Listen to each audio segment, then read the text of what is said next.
Assalamualaikum warahmatullahi wabarakatuh. Halo semua, kita berjumpa kembali di mata kuliah Perencanaan Pembelajaran Biologi. Pada kesempatan hari ini kita akan mempelajari melaksanakan perbaikan pembelajaran. Nah, pelaksanaan perbaikan pembelajaran itu adalah bukan hal yang baru pada pembelajaran biologi. Mengapa? Karena pada saat pelaksanaannya tentu kita tidak bisa mengharapkan apa yang sudah direncanakan itu berjalan sesuai dengan rencana. Perbaikan pembelajaran dilakukan sebagai bagian dari proses pembelajaran. Apabila tujuan pembelajaran yang telah direncanakan sebelumnya pada RPP itu tidak tercapai. Ada beberapa indikator bahwa guru perlu merencanakan perbaikan pembelajaran. Yang pertama adalah tidak tercapainya tujuan pembelajaran. Ada beberapa indikator yang menyatakan perlunya perbaikan pembelajaran oleh guru. Yang pertama, tidak tercapainya tujuan pembelajaran.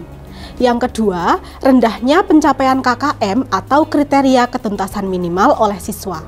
Yang ketiga, kurangnya perhatian atau motivasi siswa selama pembelajaran, dan juga berbagai permasalahan lainnya yang dapat muncul pada saat pembelajaran.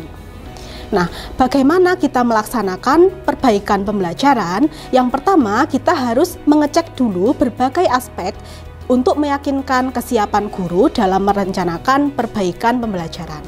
Yang pertama adalah kita harus mengecek komponen rencana perbaikan secara keseluruhan. Yang kedua, kita harus mengecek kelogisan pertanyaan yang akan diajukan selama kita melaksanakan perbaikan pembelajaran. Yang ketiga, pastikan pula bahwa ada alat-alat pembelajaran yang diperlukan dan itu sudah tersedia.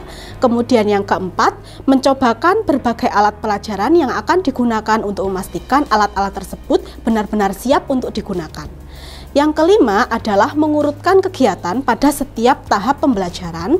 Yang keenam, memeriksa kesiapan lembar observasi yang akan digunakan. Dan yang ketujuh adalah memeriksa kesiapan teman sejawat yang akan kita libatkan dalam pelaksanaan perbaikan pembelajaran. Pelaksanaan tindakan perbaikan berlangsung di kelas guru sendiri dengan rencana perbaikan yang telah disiapkan. Selama melaksanakan perbaikan pembelajaran, di samping mengajar, guru juga mengumpulkan data-data yang diperlukan, misalnya dari lembar observasi atau catatan-catatan yang lainnya. Nah, pengumpulan catatan itu bisa dilakukan baik dengan bantuan teman sejawat atau tanpa bantuan teman sejawat. Oleh karena itu, guru perlu membuat berbagai catatan jika ada kesempatan atau segera mencatat peristiwa penting setelah pembelajaran itu selesai. Keberhasilan tindakan perbaikan banyak tergantung dari berbagai faktor, yaitu dari langkah-langkah yang telah disiapkan oleh guru, kemudian kesiapan guru untuk melakukan perbaikan pembelajaran, dan juga komitmen dari guru yang bersangkutan.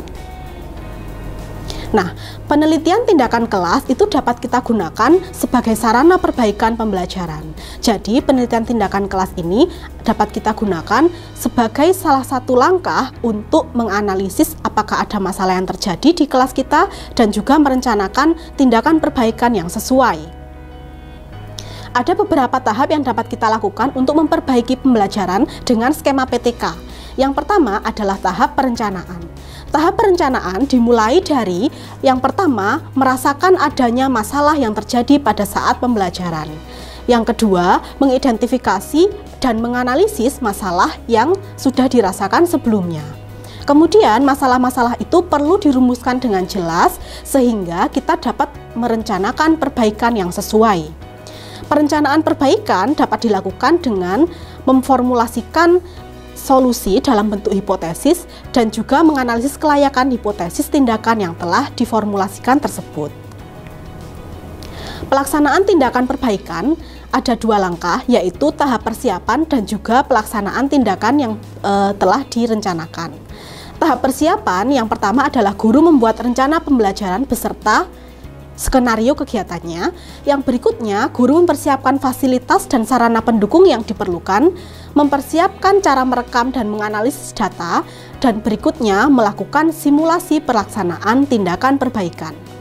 Pelaksanaan tindakannya itu sendiri, guru melaksanakan skenario yang telah direncanakan dalam situasi aktual, kemudian mengobservasi dan menginterpretasikan data selama kegiatan pembelajaran berlangsung, dan mengumpulkan serta menganalisis data yang berkaitan dengan perbaikan pembelajarannya. Selanjutnya adalah tahap yang paling penting dalam rangka perbaikan pembelajaran, yaitu tahap refleksi. Refleksi dilakukan setelah data pembelajaran diolah atau segera setelah guru mempunyai gambaran atas keberhasilan atau kegagalan dan kekuatan serta kelemahan tindakan perbaikan yang dilakukan, sehingga dapat dihasilkan masukan yang bermakna bagi perencanaan daur pembelajaran berikutnya. Nah, berikut ini adalah urutan proses refleksi yang dapat kita lakukan dalam perbaikan pembelajaran. Yang pertama adalah menganalisis, yang kedua adalah pemaknaan berdasarkan hasil dari analisis data yang telah kita lakukan, yang berikutnya adalah menjelaskan bagaimana hasil pemaknaan yang telah kita laksanakan, yang berikutnya adalah penyusunan simpulan, dan yang terakhir mengidentifikasi tindak lanjut yang diperlukan untuk pembelajaran berikutnya. Nah, itu saja yang dapat saya sampaikan untuk materi kita yang kita pelajari hari ini. Selebihnya dapat kita pelajari dalam diskusi bersama. Terima kasih, semoga bermanfaat. Wassalamualaikum warahmatullahi wabarakatuh.